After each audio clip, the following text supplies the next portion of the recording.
프랑스의 모든 왕들, 한 명을 제외하고 거의 모든 왕이 랭스 대성당에서 대관식을 치릅니다. 때문에 잔다르크는 왕세자 샤를 7세가 진정한 왕이 되기 위해서는 이 랭스에서 대관식을 치러야 한다라고 주장을 합니다. 하지만 이 가는 길이 문제였습니다. 지도를 볼까요? 이제 샤를 7세를 모시고 잔다르크는 저 북쪽 랭스라고 하는 곳으로 가야 합니다. 그런데 지도에 보시면 아시겠지만 이 랭스는 누가 차지하고 있는 땅이었습니까? 부르고뉴파. 그렇죠. 부르고뉴파가 장악하고 있는 곳이었습니다. 즉 랭스까지 적진 한가운데를 뚫고 가야만 했습니다. 마침내 1429년 6월에 잔다르크는 샤를 7세와 함께 군대를 꾸려서 랭스로 향합니다. 그런데 잉글랜드에 넘어갔던 그리고 부르고뉴에 넘어갔던 여러 도시가 제대로 싸우지도 않고 왕세자 샤를 편으로 돌아섭니다. 트루아라는 곳도 지도에 보이는 이 트루아 성도 그 중에 하나였는데 트루아 성 앞에서 잔다르크는 트루아의 시민들에게 편지를 씁니다.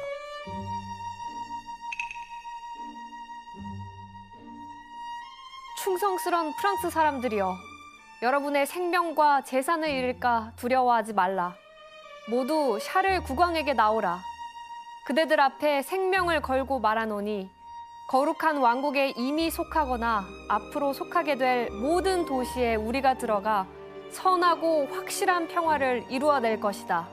누가 막아서더라도 소용없다. 편지에서 굉장한 확신이 느껴지죠. 네. 편지를 본 트루아의 주민들은 결정을 내리지 못하고 갈팡질팡하다가 샤를 7세의 군대가 공격을 개시하려 하자 결국 성문을 열고 왕을 받아들입니다. 와. 그리고 랭스를 출발한 지 20여일이 지나고 나서 잔다르크 일행은 드디어 랭스에 도착합니다. 랭스 주민들의 반응은 어땠을까요? 맞서 싸웠을까요? 아니요, 안 싸웠어요. 그렇죠. 문을 활짝 열고 왕 일행을 맞이합니다. 즉, 피 한 방울 흘리지 않고 샤를 7세는 랭스에 입성했습니다.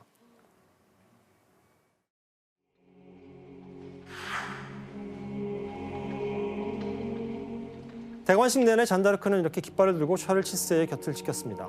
성녀로서 왕의 정당성을 인정받을 때 증인이자 수호자 역할을 자처한 것입니다.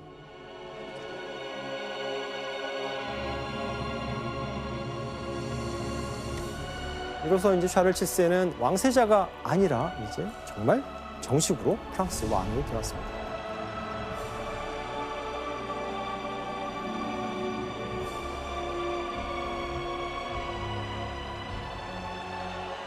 그래서 이제 한때 왕위 회승권을 잃고 위기에 몰렸던 왕세자가 어떻게 됐어요? 잔다르크 덕분에 신의 인정을 받는 왕으로 세워지게 된 것입니다.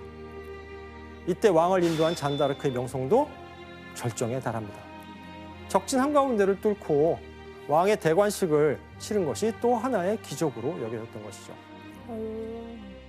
자, 프랑스 전역에서 잔다르크를 성녀로 숭배합니다. 그럼 완전 상징적인 존재가 됐네. 그런데 다시 정치 무대로 돌아와 볼까요?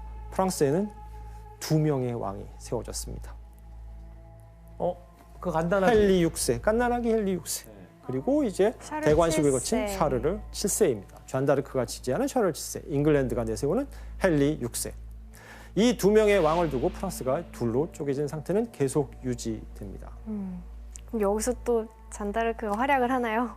그렇죠. 잔다르크는 이번엔 샤르르 7세 왕위를 더 단단하게 만들기 위해서 잉글랜드가 차지한 프랑스의 파리를 되찾기로 합니다. 성공했을까요? 성공했죠. 아닙니다. 오, 뜻대로 되지 않습니다. 웬일이지?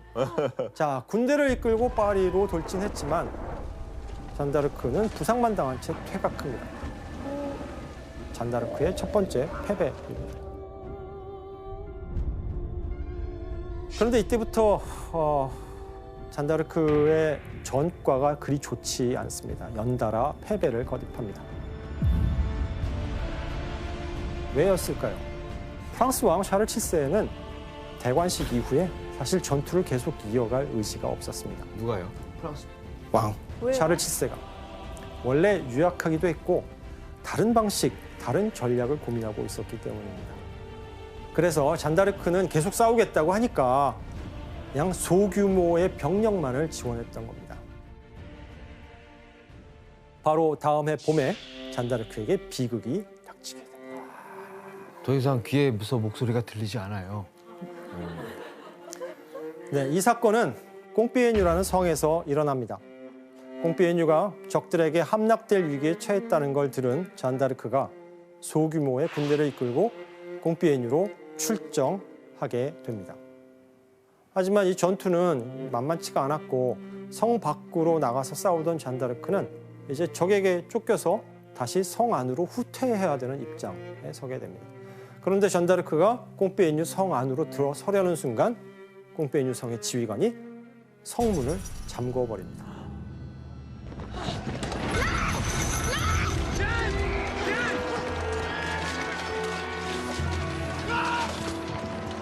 결국 잔다르크는 적들에게 포로로 잡히게 됩니다.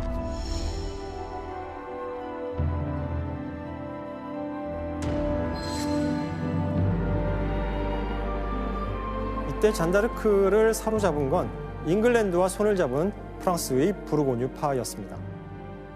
잉글랜드와 손을 잡은 부르고뉴파는 프랑스 왕 샤를 7세가 아닌 잉글랜드가 내세우는 헨리 6세를 지지하고 있었고, 그래서 이들에게 샤를 7세와 잔다르크가 눈의 가시였던 것입니다.